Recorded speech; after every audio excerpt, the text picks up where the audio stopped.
Thank you for joining us for a lovely day for a conversation. We are at the Whoa this time around.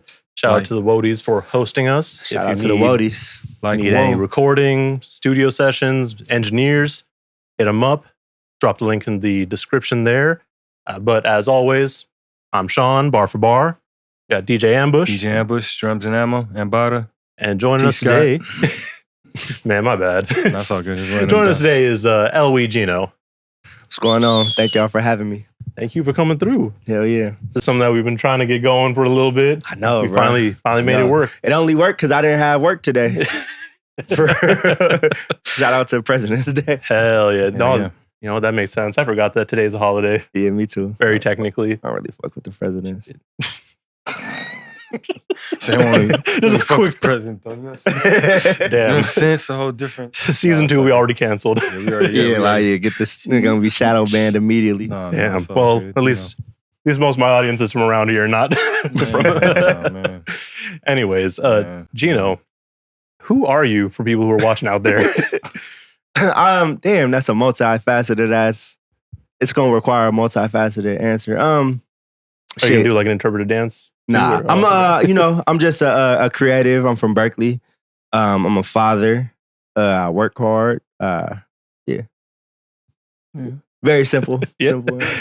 You went into it saying it was multifaceted. So I expected a long ass. I feel like everything I touched on, though, you feel me? It could be a very long-winded answer, but just a regular dude that be trying to rap. You said multi, you know what I'm saying? That was 3. No, you're right. You're right. 3 chambers, you know what I mean? So, we could get into each chamber. Oh, yeah. Easy. Hell yeah. Easy. And, I mean, since we're here talking about music's the main thing right now, how would you describe your music?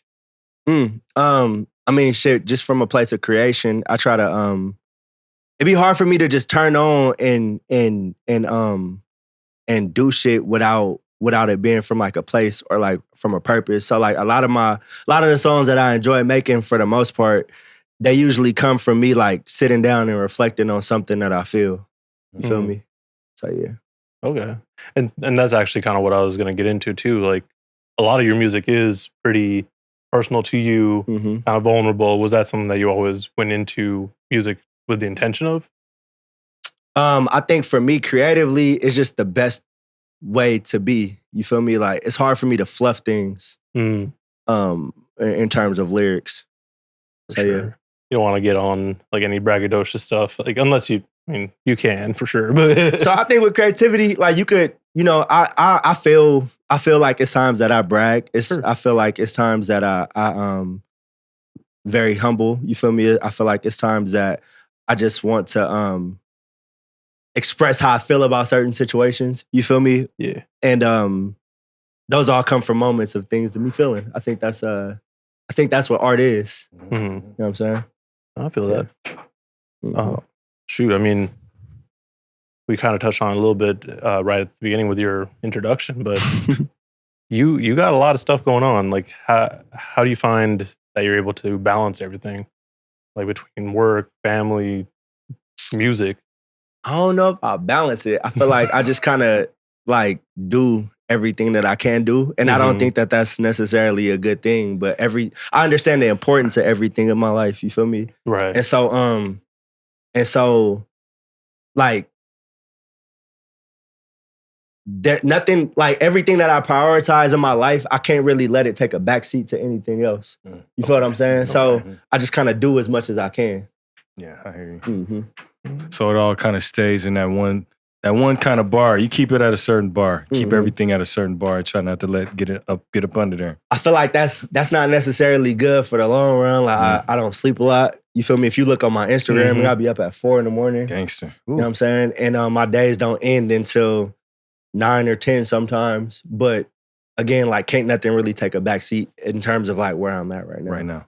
And that's, you said right now, that's kind of the intention, right? Like hopefully you get to a place where you can sleep a little bit more. Right. Yeah, it's weird too. I'm like one of them people, if I sit still for too long, then I'm like, I just start getting, I don't know, anxious and damn near down on myself. I need to always be doing something, which ain't good. I don't think that's necessarily good. No, I feel that though. Like I remember like when I'd be working retail, like just keep moving. And like one of the other supervisors with me, they're like, yo, why are you still walking around? Like the second I stop, I'm done. Yeah. It's, you gotta just keep moving, keep doing things. But I mean, depends on how long you can do it, I guess. Facts. Does creation, does that kind of help deal with all the other things going on in your life? You know what I mean? That's kind of... Yeah, like 1,000%. I think to be honest, it's what helps me keep going. Like the small wins. I think, me personally, I got to get better at celebrating things. Oof. You feel me? Because I always just be in a way or like in a mode of just like go. Look for the next thing that I'm gonna do or, you know, put together or whatever it is.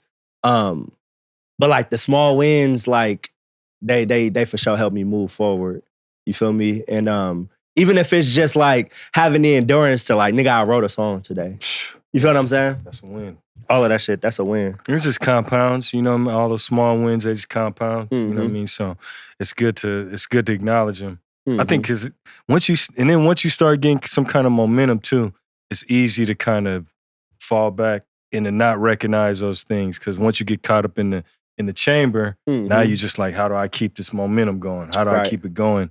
And you're not sitting there and really like looking back and patting yourself like, man, I did that. You know what I mean? So I think I feel like, so I'm a musician, right? But like, I think that anybody that does something to where they starting something from nothing and then trying to move forward, whether it's you creating a business, it could be any type of thing that you create, you feel me? And you want to essentially create consumers for it. It's almost like Stockholm syndrome. You feel me? I love what I do, but like, I didn't get anything from it for so long. You feel me? But like you see somebody wake up and still kind of, you know, chip away. I'm pretty sure that everybody can relate to that, to where it's like you don't really understand what it is that's pulling you towards something. You feel me? But you gotta keep going. Keep mashing. Yeah, you always got something that's driving you. Facts. Even if it's not necessarily what you want to do. Right. I mean, I had this conversation with my dad earlier today. He's like, yo, you just got to keep it pushing. Like, there's some things that you just got to handle. And shit, I mean, if that means doing something that you don't 100% love, it is what it is. Yeah. I mean, I think that's a hard thing to grasp too, but, you know, you keep it pushing. You figure it out. You find the balance, like celebrating the small wins. Going... we got real serious there for a minute. On this, there goes the camera too. Oh shit, is it? If you want to say something deep, you know what I mean? Oh yeah, just look straight into it. You want to send that message, you know, like, hey kids, you know, hey, so check this out. Stay in school. Or don't. And do whatever makes sense for you. Yeah, do whatever makes sense. Don't go to college. Hey kids, don't Fuck go to college. That's the message. Nah, you should. Don't do that. If it works for you. Yes, Everyone's different. Some people thrive in that environment. Some people don't.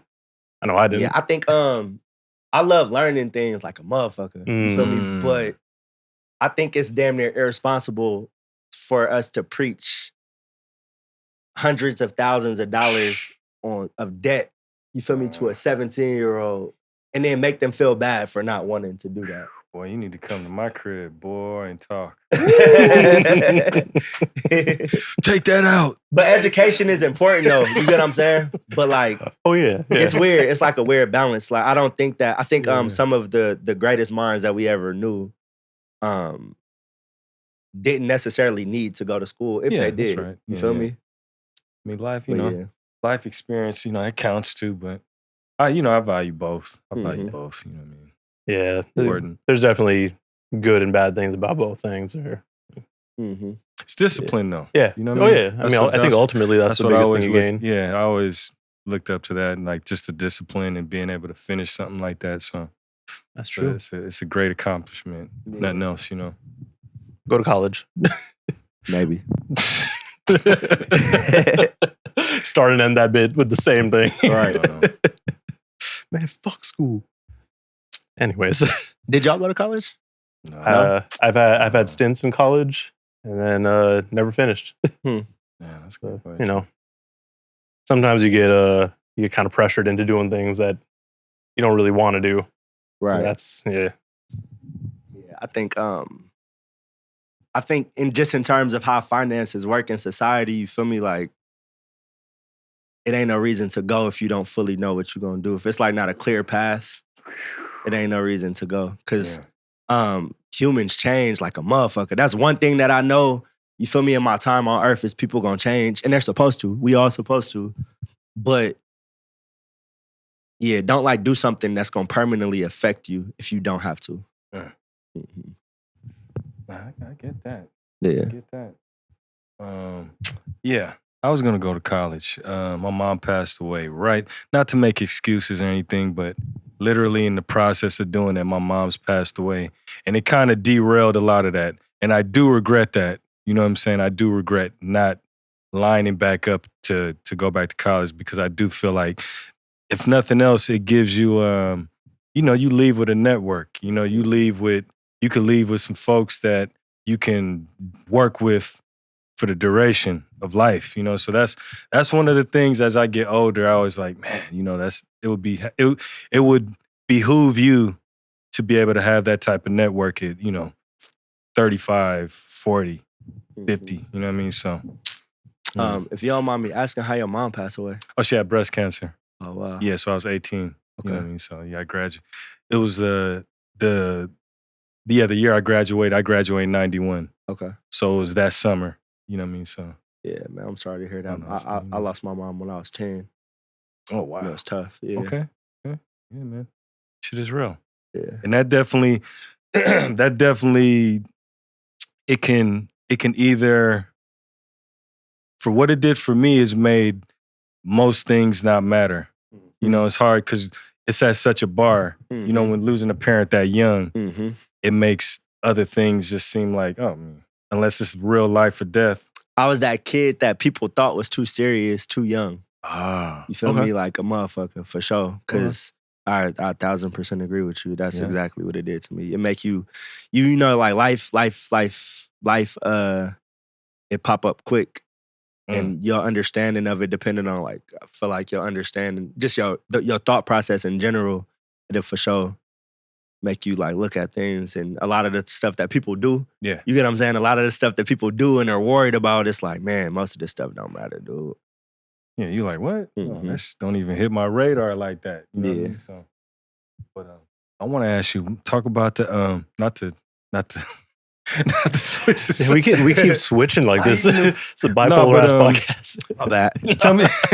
Tell me about the Little Bow Wow CD. You know what I'm saying? The Lil Bow Wow CD. And why Lil Bow Wow? So now you gotta give context to what that is. Wait, all right. Where's the context of where that question comes? Okay. Well, I stumbled on it saying that was one of the first CDs first you kind of I had, yeah. You stumbled on and you ran it till you knew all the words. For one, bro, I don't think that we give Lil Bow Wow enough credit. So he was not writing. He wasn't writing, but he as a 9 and 10 and 11-year-old, delivered that. He was sliding, bro. If you go listen to that Beware the Dog CD right now, he was going crazy. He was rapping a lot better than a lot of people today. And I think that people have gotten better in terms of delivery in their words, if that makes sense. Substance, maybe not, but I think, as how things grow, I think that if you listen to that CD now, he was rapping like a motherfucker. He was still going. He didn't write it, but he wasn't supposed to because he was 9. Man, that's okay. I don't know, man. See, and that's the debate. Do you want to hear 9-year-old raps? If I write something for you and you deliver it like you're supposed to deliver it, I don't know. I feel like that's, you can't take anything away from that. Oh, no, yeah. You know what I mean? You could say, oh, man, he didn't. But you still got to deliver it. You know what I mean? You still got to serve it. Bro, but so that Lil Bow Wow CD, it was just, I was a fan of Bow Wow. You feel me? I really was. My mom had 3 kids. We was on Section 8. We didn't have no money. You feel me? My stepdad passed away when I was 5. And my biological father, me and him didn't get cool until a couple years ago. You feel me? So my mom was sick. She had lupus, right? She was bedridden for most of my life. We had 3 kids. I didn't really have nothing else to look up to, right? So with Little Bow Wow, it's he's a kid. You feel me? It's almost like escapism at that age, right? Yeah, That's why I was a fan. That shit was tight as fuck. Like, bruh, you know, he had clothes, like all of the shit that I couldn't have, like so on and so forth. Just how people romanticize their relationships with things, or like they people romanticize their relationships with things that they are in tune with now, right? That was me back then, but I don't do that shit no more, obviously. But yeah, that's all it was. I used to read like all of the CD artwork, like all of that. I used to read all of the credits. I used to be honest, like now that I'm even speaking on it, I feel like that made me fall in love with that part of hip hop in terms of like the physical product. Yeah, the artwork. That shit was tight as fuck, bro. Like scrolling through all of the pictures, the branding, all of that stuff. It was dope as fuck for me as a kid. Yeah, that's mad minimal now. Mad minimal for sure. It's like if you're lucky if you get a physical CD. Yeah, hell yeah. But even in like so moving forward from then, I don't know. I think I was like 8 or something like that. Like maybe even younger. I think I might have been like 6 or 7. But I used to do that with most projects that my mom would let me buy. You feel me? Yeah. Moving forward from that, that was I think my first CD. Okay. Speaking of first CDs and when you're younger, like what did you listen to primarily growing up? Other than Bow Wow, I guess. Tupac. I used to listen to a lot of Tupac. The first like song that I tried to memorize when I was like hella young was Two of America's Most Wanted. That shit used to be the cleanest song in the world to me, for sure. Yeah. What about you? So my family didn't really listen to much American music. So I didn't really get into hip hop until like 2006. Bro? Yeah. And the first thing that really put me onto it was Lupe Fiasco. Wow. And then was that liquor? Food, that was Food and Liquor, yeah. Yeah, Food and Liquor, okay. It was, I went to visit my cousin in Canada. We were watching music videos on MTV. He's like, no, this guy, he's dope. And so like, when I ask about your journey, like basically from that moment, how'd you end up, in the space that you're in now? So I was still young then. So I think it was middle school. And that was when I started getting to hella other music. I was listening to Lil Wayne, a lot of DJ Khaled projects that dropped around then. But where I really started getting into the stuff that I'm doing now, just talking about music, analyzing all this shit, again, was Lupe Fiasco in high school at a poetry class. And they're like, hey, bring in a poem, a song, or anything, and essentially give us your thoughts and analysis on it. And I went to a private school too, so that kind of makes it a little bit funnier in a sense. Because I just went in, played the explicit version of Lupe Fiasco, dumbed it down, and then sat there and gave an explanation. That's tight. That's tight. About you? Oh, dude, I don't even want to start that. Man. So what was the question again? Give me the fresh. Your hip hop. Do you remember like first? What turned you on to hip hop? Right? And then how you ended up in the space that you are in now. And before I forget too, the first physical CD that I got, like that was a gift, was the Carter 3. The first one I bought myself was Rising Down, The Roots. Carter 3. Is that the one with the hustler music? Or no, that was Carter 2. That was the better one. Okay. What? Carter 3 was the commercial one. Yeah, the hustler music. Carter 3 had Lollipop on it. I like that chamber. That's when I started, listening to Lil Wayne. And that's when he started going crazy. Yeah. Carter 2 for sure, my best. Yeah, that's funky. Well, now I'm gonna keep it real. Mine is kind of like the classic. You any listen to any interview with cats, be like Sugar Hill Gang, you know what I'm saying? Curtis Blow, Run DMC, Cold Crush Brothers. Like I was listening to Treacherous 3, Grandmaster Flash Melly. I mean, that was probably the first, like the message, don't push me, cause I'm like that was literally, I remember listening to that, and from that day on, it's just my homie Deuce Eclipse. I interviewed him and he said he listened, he heard hip hop, and he said it just washed him. That's how I just felt like when I heard it. I was just like, because up to that point, you know, I was listening to Al Green and Earth, Wind and Fire, and you know, Stylistics, the stuff that my parents and grandparents were listening. Yeah. So it's kind of like you would just by proxy, you're listening. You know, that's kind of your music. But when music like, you know, hip hop landed, it was like, oh, okay, this is me. Like, this is like my chamber. And then all the other stuff just flew out the window, which I think about that too, because that was more musicianship. Even though cats were rapping over it live, boom, boom, boom, boom, you know, it wasn't like drum machines yet. Right. So I still feel like when hip hop came in, I decided the DJ chamber was my chamber. I'm like, okay, this is my chamber. I feel like just like energy-wise, the DJ felt like my position, not necessarily the cat in the front. You know, right. So yeah, that was, you know, I would say Sugar Hill Gang, and then it gets into like Kraftwerk. You'll hear that a lot, you know, Herbie Hancock, and then you start moving up to like the Public Enemies and the Eric B. and Rakims, and you know, Walk It Up, Boogie Down Production, KRS-One. So yeah, you know, I would say that's definitely led me here, and being a part of it has maneuvered my life. It's been my North Star, you know, and it's led me to the people that I hang around with, and you know, the people that I'm around, I run them through the filter and go, you know, what you at? Right, yeah. You know, okay, maybe cool over there. You know, maybe we're not gonna kick it too tough. But the people that I've always kind of gathered around with always been like artist folks, you know, people just in the creating. So that's tight. Yeah, that's fire. I really wasn't expecting to get questions asked of me. I know. Oh, shit, my bad, right? No, I mean, it's a conversation, so that's how it goes. It's a conversation. Yep. I mean, I guess sticking to that though, what when you mentioned some of the stuff that you listened, like kind of inspired you, do you feel like that kind of you put that sort of inspiration into your music, or was it just stuff that you listened to early on that happened to kind of connect with you?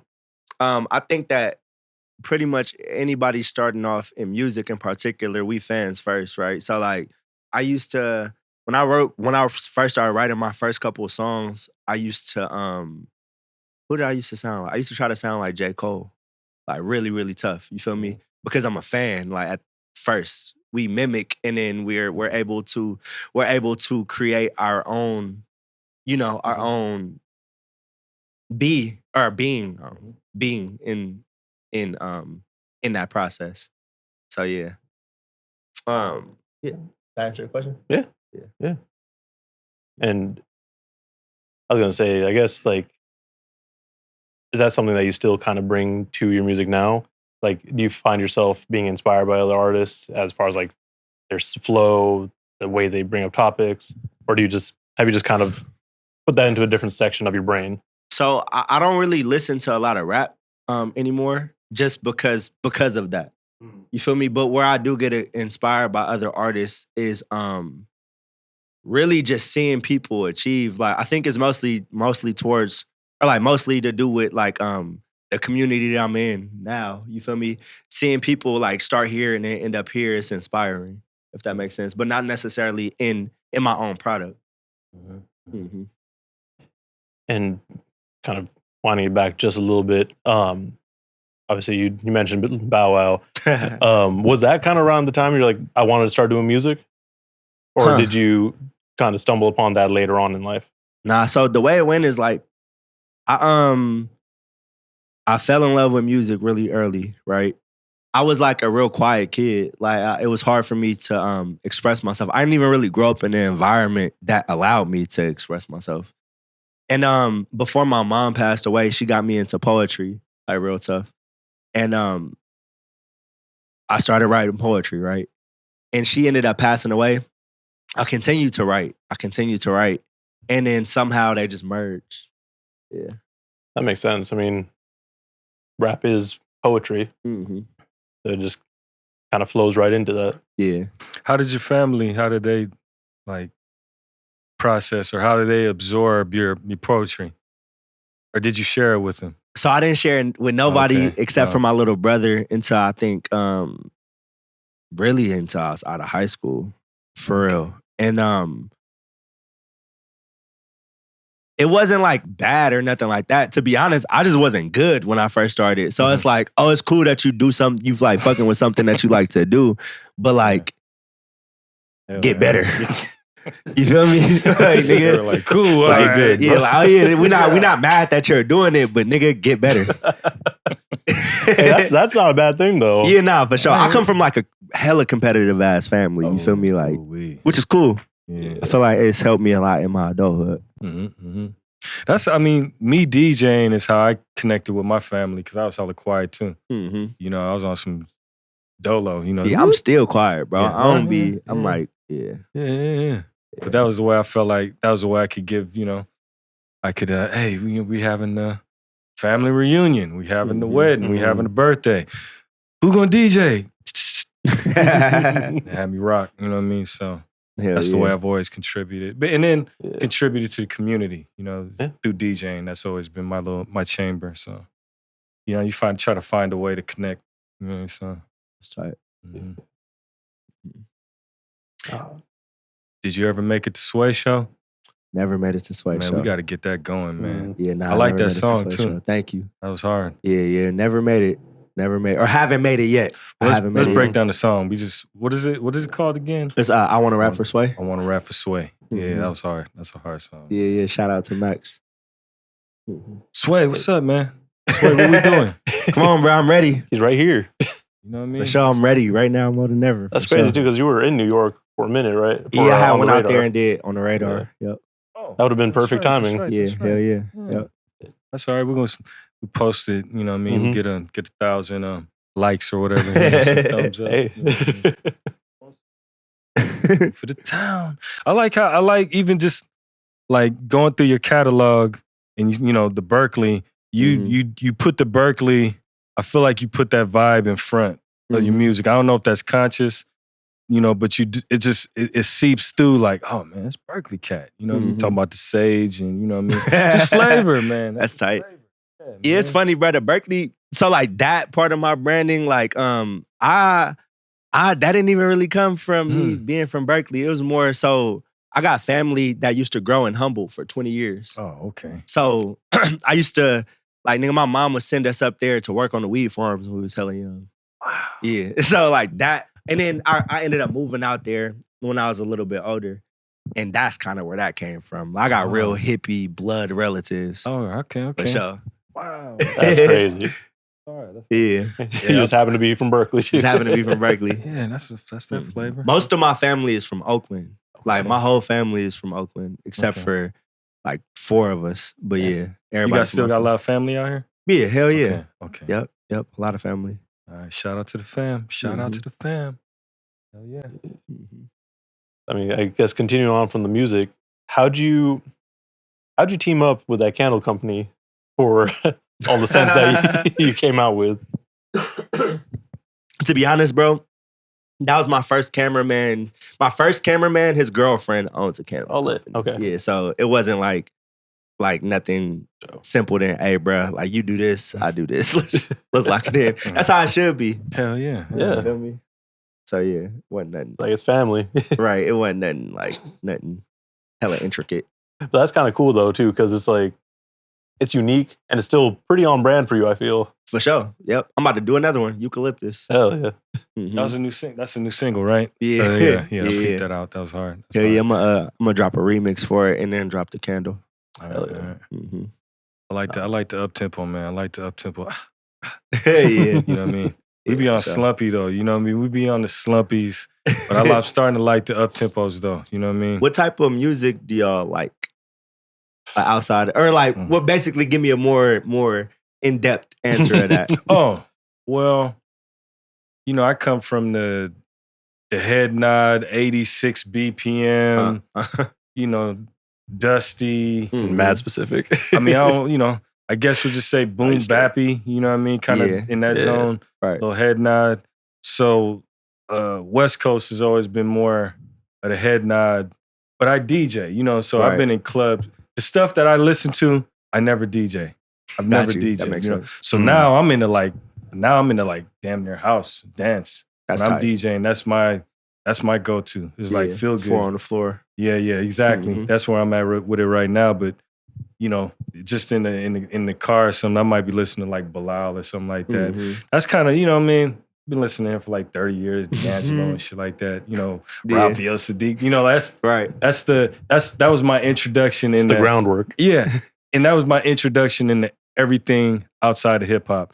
Because first I was like, hip hop, everything else, ugh. Yeah. Then it was like, oh, For a minute. okay. Mhm. Raphael, you know, then you get into like Jodeci's and stuff Mhm. like that. Just introducing you to like, oh, there's other things to listen to besides hip hop. You know. Mhm.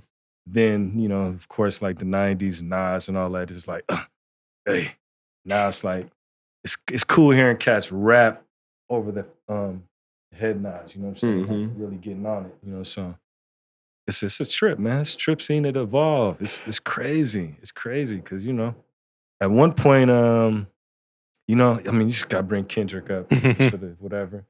But at one point, like hearing him rap over the when I hear music, like I played that in the club. Yeah. So it's a trip to see it come all the way around to where it's right back in the pocket, you know. Yeah. So and then, you know, like we talking about it earlier. Like I was going to clubs and The Cure was kind of like that was the vibe of the night. And I'd be helping my Filipino homeboys DJ coming in with all the equipment, and they'd be, you know, it'd be like new wave, freestyle music. So it's true. Anyway, I don't know where. Oh, I was talking about Eucalyptus. Okay. I was talking about the single. So yeah, it's fresh though. Anyway, Yeah, I mean, I just listen to rap at this point. Like honestly, like I'll throw on some R&B every once in a while, but it's damn near all rap. I tend to really dive more into like just coke raps. No reason beyond it just sounds cool. That's hella funny. That's tight. I ain't gonna lie. That's like clean. I'll wake up, go downstairs to the gym, and just listen to West Side Gun. I ain't gonna lie. That's not reps. I hella fuck with West Side Gun. I just can't listen to his voice for hella long, bro. That's fair. I just can't. Yeah, That's fair. but he tight though for sure. I'm able to listen to it and be like, oh yeah, like he dope. He tries different things a lot, so like I appreciate that. But yeah, it's either that or hella like intricate raps.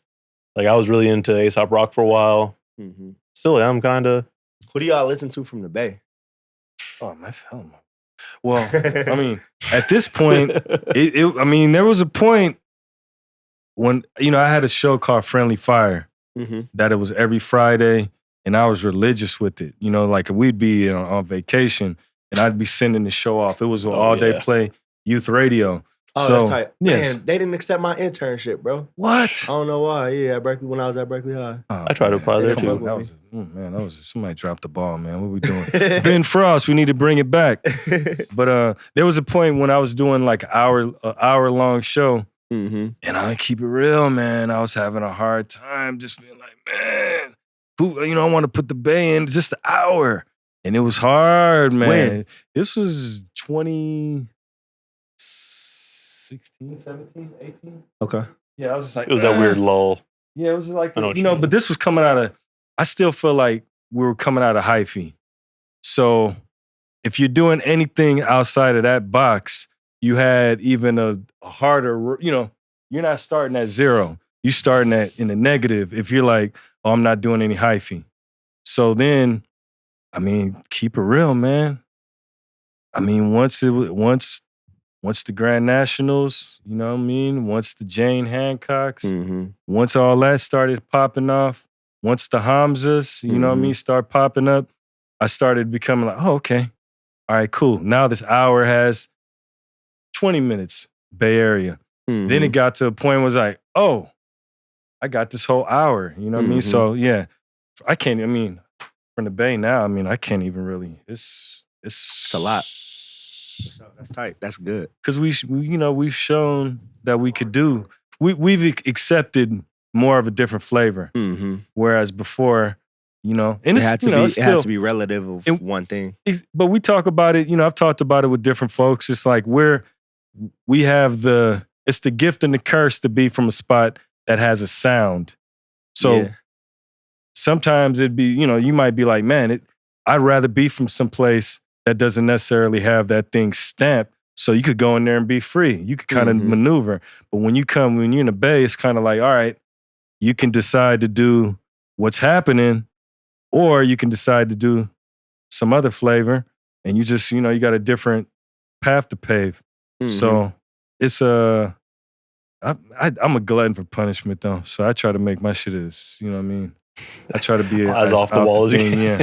Especially like during the blog era, it was more accepted just nationally to be like, oh, we're from the Bay and we could do some wacky shit. And people in, you know, Chicago would be like, oh, we fool with it.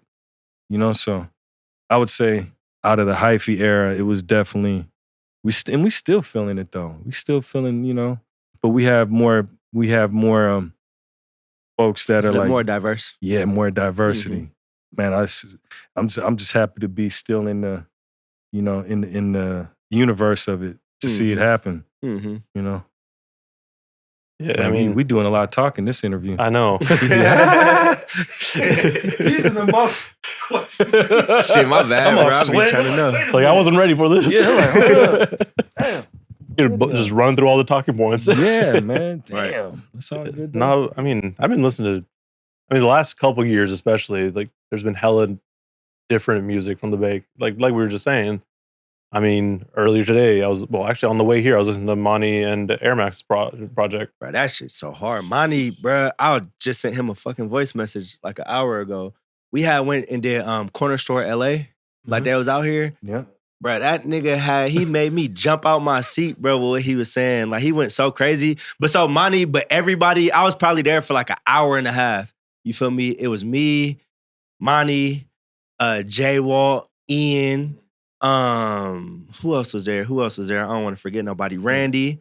There's a few more people. Ozer was there.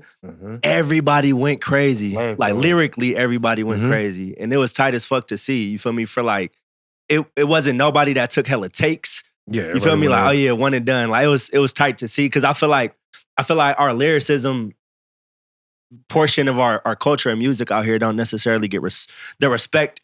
Out here, I feel like it does, but outside, I don't think it does. You get what I'm saying? And so that was tight as fuck to see. I'm not gonna lie, because everybody went crazy.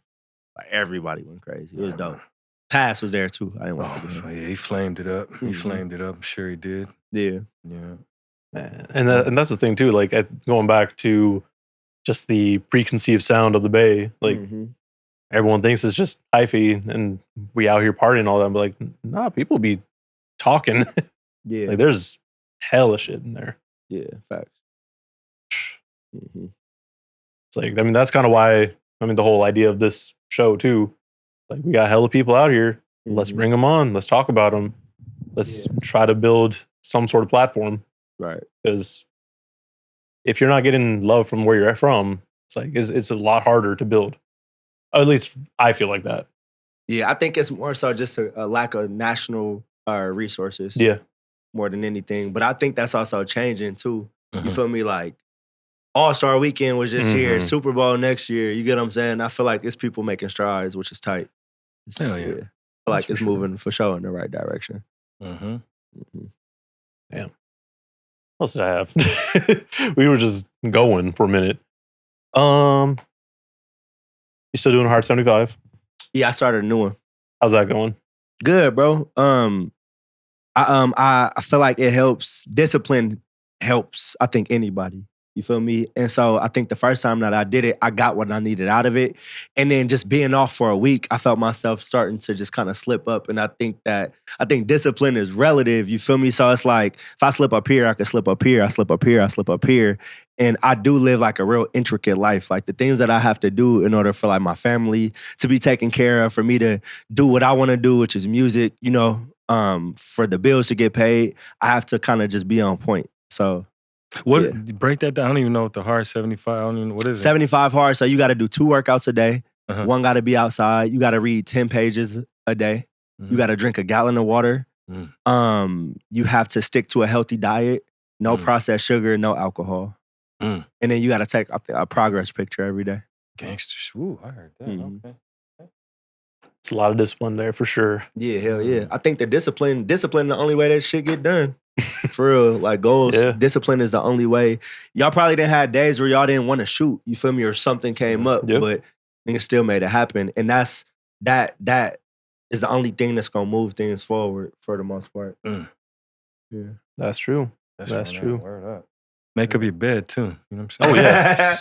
I'll be making up my bed, bro. I ain't gonna lie. Not all the time. Bro, I just get like that's the first thing I do when I wake up. For real? Yeah. Unless my girl's asleep still, but like I just get up, make that shit. Make it up while she's in there. Anyway. What you doing? I mean, truthfully, I'm the one who usually sleeps in, so. Hey, man, really, hey, okay, well, I'm just going, Nah, man, this happens. Yeah, I mean, I do that with the dog all the time. She gets up on the bed, I'm like, hey, man, it's all good. I never heard of Hard 75. I gotta look into that. Yeah, it's cool. It's cool.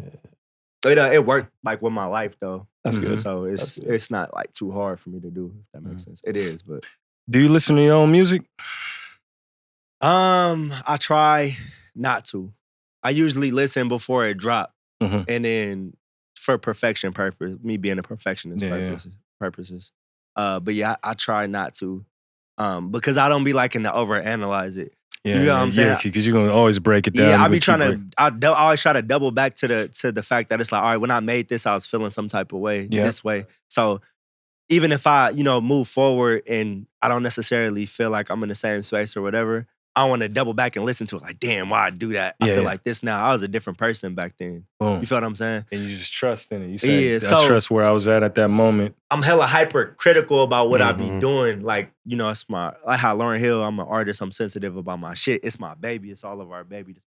You feel me? And I don't want to look back and be like, damn, bro, I should have did this or that or, so on and so forth. That was Erykah Badu, though, too. Did I say Lauryn Hill? Yeah, you did. I'm tripping. That's all good. Thank you for that. Just for, historical context, you know what I'm saying? Just in case anybody wanted. Yeah, before someone calls you out. Hey, wait a minute. This nigga lying. You don't listen to hip hop. You don't know what you're talking about. No, I feel that though. I do the same thing with damn near all the videos. Like I'll listen to the one cut when I'm editing it and then be like, all right. Yeah, you gotta let it fly. Leave it alone. Leave it alone. I mean, I'll still obsess over it, look at analytics, be like, oh, how's this one doing? But I mean, that one's a hard one to kind of avoid sometimes. Yeah, that's one thing that I don't enjoy, like numbers. Like everything has to kind of be about that. You feel me? Reach and so on and so forth. In terms of like the platforms and shit that we use to market ourselves, we don't have no control over it anyway. You feel me? So like you might put out an amazing song that has an amazing piece of content, but if it didn't trigger the right way or, people wasn't, you just caught a day to where people wasn't into interacting with your shit, it don't mean that it wasn't tight, you feel me? And don't let that blanket over, how you feel about what you do or how you feel about other people, like so on and so forth. I had to learn that in the last couple of years for sure. Ooh. Yeah, buddy. You got to get that one. The numbers portion of all of this, like numbers are important in business, you feel me, in sales and so on and so forth. But a lot of it is fabricated and blanketed anyway. You feel me? So like, yeah. I mean, you're right. Yeah, culturally, the numbers aren't, going to reflect how you're affecting the culture. So, Yep, your art's going to reach the people that it needs to reach, and they'll respond as they respond. Facts. Yep. I think we got to get back to human interactions. Whew. You feel me? Like the last few shows that I've had, actually, like people have came up to me with tears in their eyes, and that's not something that you feel me? Like, so that moment is something that's phenomenal, right? But like you can't. Like what people will do is like look at a post or something or a song stream, so on and so forth. And it's like, bro, just because this didn't have this amount of reach doesn't mean that, I'm not successful. Because to me, I was able to put out my art, put what I wanted to put into it, and it affected them enough. It affected somebody that I did not know, It was in fucking Petaluma. You feel me? Like some random person in Petaluma. Man. I got up there, I rapped a couple words, and it invoked emotion in them enough for them to cry and then come up and tell me. Oh, that's crazy. You feel what I'm saying? That's bananas. So yeah, we gotta stop letting numbers equate success because they don't. Not no more. Or depending on what you do it for. Right. Yeah, that's definitely something a lot of people look at. They obsess over it. Yep. I mean, I've done a little bit of social media work, so I'm like always looking at people's posts. I'm like, okay, how's that one doing? Are they worth reaching out to? But no, you're right. Like at the end of the day, it's like you're making stuff because you want to. Yeah, I think social media is smoke and mirrors. You got people that do phenomenal online, but they can't sell a ticket to a show. Boy. You feel me? So like, Boy. It's like, what are we even talking about or doing at the end of the day? Yeah, nothing connects. It's just like the numbers don't matter. It's all made up. It for sure is. I think right now, probably more than ever, it's all made up.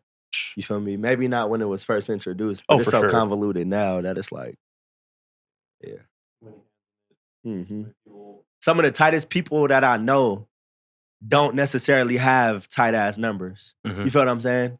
And they have consumers. Like it's people that fuck with them. They have like a solid consumer base, but like they don't have crazy ass numbers, right? And that don't mean that they're not dope or successful. It's just like, yeah, they just not on the right side of social media. I guess touching on that, like, have you ever considered? Because I mean, I know you have a lot of reach in general, but have you ever considered just having your music go direct to consumer? I have. I've done a little direct to consumer stuff. I think that I haven't found anything to where it's like, for one, something that makes sense splits wise. Right. You feel me? Or something that makes it easier for the person that I am giving the music to listen to it. Right. So like if that makes sense. If people still listen to CDs, I would have more CDs than probably most people because I have no problem with that. You feel me? Like selling shit. Like I would be the person on the block. Hey, bro, here go my mixtape. I have no problem with that. I just think that people don't listen to CDs anymore. I got Apple Music. You feel me? I sold my project earlier last year on Even, and I sold like a solid amount of I had a solid amount of sales on there, right? But I'm like looking at the plays and nobody listened to the music. So it's almost like, hey, bro, just send me fucking $20. Right? Like this is not even for the music. It's more so out of the support to me, which is tight. But I feel like it's almost me not tricking you out of, but it's almost like for nothing. Like a donation. It's almost a donation. I'd rather call it that than to be like, oh, I sold my music. And it's like, nah, bro, they just fuck with you, so they paid you. Feel that. I fool with Even too. I started with with the app. Yeah. It's cool. But it's still, it's still in that same little gray area where you're still trying to figure out what the real platform is. I would rather fuck with Bandcamp. Because I know that Bandcamp got a solid consumer base. Oh, for sure. I just don't really know I don't know if I have the consumers I don't know where the people are that buy shit on Bandcamp. You feel me? I know they out there though, because I got peers that I talk to, you feel me, that have sold a lot of shit on Bandcamp. Not me though, if that makes sense. So it's something I work at, but I feel like the Bandcamp folks are like the real music-y. Yeah. Like that's what I feel like. Yeah. That's what I kind of angle them as like the, the musically, like the people that are like the what do they call audiophiles? Yeah. The folks that are the that's people like want the FLAC version. files. Yeah, those are the people right now. Whereas back in the day, they were just people that bought records, bought albums. Yep. Now it's just the Bandcamp folks. Yeah. I don't think that we've it don't feel like you physically have something when you buy an album anymore. That's what's missing. That's for sure. You feel me? And I think that once we figure that out, then I think direct to consumer will be a lot easier for most artists. You feel me? But if I go and I buy Benet album on Even, it's not gonna feel like I'm gonna just go still stream it on Apple Music. You feel me? But exactly. But you just copped it. Yeah, but I bought it to support the mission. Yeah, right. We're still figuring it out. Yeah. I mean, there's already a drive going back. I mean, vinyl's been popping for a little bit now. but even that's kind of hard to get people to buy. Yeah, so I bought a couple vinyls, but I don't listen to them. Yeah. You feel me? Like, I don't even know if I never had an old school vinyl player. I don't even think that they make them the same because they don't sound good. Oh, damn. Like the newer ones, like the newer Yeah. vinyl players, they don't Yeah. sound good. They for sure don't. Nah, they don't. They sound horrific. You know Yep. what I mean? Yeah, so buying a record player, you know, you going to Target or something. Oh, let me go cop the, you know what I mean? That thing is, Shit sounds you know, crazy. it's like, yeah, you might as well buy a toy, you know, before. But I mean, It's like, oh no, I got the crackle though. Yeah, what's up? It's like, no, I got the crackle with this one though. Yeah. No, you just got a cheap player. Right. Yeah. I still buy records pretty regularly. That's tight. But I full listen to them though. You know what I mean? Like from the beginning to end. Beginning to end, flip it over, you know what I mean? But yeah, you still actually do that. yeah, straight up. But I bought local, you know what I mean? Bought Ian Kelly, ISO, you know ISO? Oh, yeah, if I know ISO, yeah, well, no, he raw. Okay. Cat from West Oakland. Bought his vinyl. I like buying vinyl from local cats. That's just what's wild to me. It's a trip. You know what I mean? Like, oh, we go a rap record. You know what I mean? Man, I be wanting to sell vinyl. I haven't found something to where the CPU for me to buy them makes sense. You feel me? The cost, like, that shit is hella expensive. Buying vinyl is hella expensive. See, there's ways to do it where they do the one-off stuff. Whether, you know, they'll literally do a one-off, like, whoop, you get an order, they'll do that one and, you know, ship it off. You know what I mean? That's true, yeah. Quality, I don't know. You know, I don't know if it's gonna last. Look, you see, guys, people shaking it. People shaking their head in the audience. Audience member. Yeah, he's not. It's not So worth it. that's the only thing is when you get vinyl now, you know, it's like you play it 20 times and that 21st, it sounded like, you know, start skipping. sounded underground. You know what I mean? Underwater rhymes. You know what I mean? So yeah, we'll figure that out though. And those are the things that, like, as we're talking, you know, we're all trying to, you know, find a way. Like, because vinyl is definitely, it's kind of made a comeback. So if you could figure a way to maneuver them, and then if you could maneuver them overseas, but like vinyl overseas is there, bro, like a motherfucker. Just take them things and just whoop, send them out there. It might cost you a lot of money, but you still, you selling vinyl overseas. Wait a minute. Oh, the audience member. We got another audience member. You're saying not you. Okay, well, I guess we're wrong. No, they don't. I've been debunked, but as far as I knew, now I got a partner, Max. Max He King sold a bunch of fucking vinyls, and it was just a beat tape in Japan. Okay. So, okay. But yeah, I don't know how the fuck he did it. He ain't even been able to explain it to me. But. Max, man, come on, Max. What we doing, man? You probably go crazy in the jazz clubs. Yeah, or jazz bars. That shit hella funny. That's wild. And that's the crazy thing too. Like, you don't really realize where the audience can be. It's like, you think, I mean, we were talking about local stuff, like everyone's just here, but no, like there's people like out in Europe, in Asia, just still listening to stuff from here. It might not be as big, but you know, it's kind of cool. For sure, it was tight to me. I sent some merch to somebody in Florida, and it was like a random ass town in Florida. And I'm like, bro, how? Like, how the fuck did you? I think it was through Spotify. Okay. And I was so surprised. I just sent him everything that I had in my side. Take everything. Gotta lock you in forever. Man, it's crazy. I had a Drums and Ammo t-shirt. This woman in Lebanon, she's a poet and a drummer. I don't even know how this cat got it, but a drummer was performing in Lebanon and he traded shirts with homegirl on stage. You know what I mean? So he gave her the Drums and Ammo t-shirt, and she's like official like activist. You know what I mean? She's official out there. You know, barking on folks. Yeah. So it's just you never know. You know, you don't know where these where the merch is going. You know what I mean? So, man, that's crazy. Man, that's good. That's fire. Well, one other thing before I say we wrap up. Who are you trying to work with next? I know you're kind of all over the place right now. Yeah, man, whoever I got a genuine creative connection with, it could be anybody.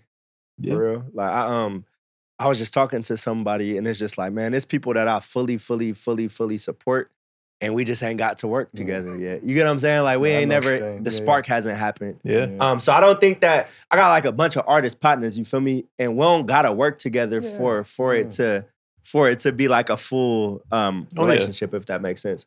Cause I literally work with damn near anybody. I'm like a weird creative person, bro. I go off of, like Benet to tell you, he'll send me a beat and I've had it in my phone for 7 months. I'm like, hey, bro, you still available? You feel me? Like, I don't know what it be, but I usually try to create from something sparking. You feel me? And so anybody that'll allow that to happen, for sure. You a beat hoarder? You hoard the beats? Nah. What that mean? That means just taking beats and being like, oh, nah. I'm gonna get to it later. I got this beat. And hey, man, you gonna use that beat? Yeah, I'm gonna use it. Just, nah. I'm gonna hold it though. I'm gonna hold it. Don't let anybody get that. You know I wanted to basically go wherever it's supposed to go. You feel me? So I love other people's music. Yeah. You feel me? So if I can't do nothing with it, then I don't have to. Okay. For sure. And I think it's all abundant. You feel me? Mm-hmm. Oh, so it is. Yeah, it is. Yeah. Nice. And I mean, I guess still going from there, you kind of touched on a little bit. You got the Eucalyptus remix coming up, but what else can we expect to hear from you? A lot. For sure. I say you got a lot for Rex sure. Live Raj is on the Eucalyptus remix. I say that. This is probably gonna be my year for a lot of collaboration, because I for sure, like in this last year, I've made a lot of songs with, or projects, songs with people. So they're gonna drop this year. This is this gonna be the year execution. Because I didn't really have too many like features and stuff like that last year, and it wasn't something that I was supposed to. It just didn't happen. Yeah. Word up. Well, I mean, with that said, is there anything else you want to let the people out there know? Nah, thank y'all for having me. I'm glad we was able to get it done. Yeah, appreciate you. Yeah. Wow. Blow. Sound boy. Get out. That nigga hand sweaty. No, it's stressing out, man. Relax, man.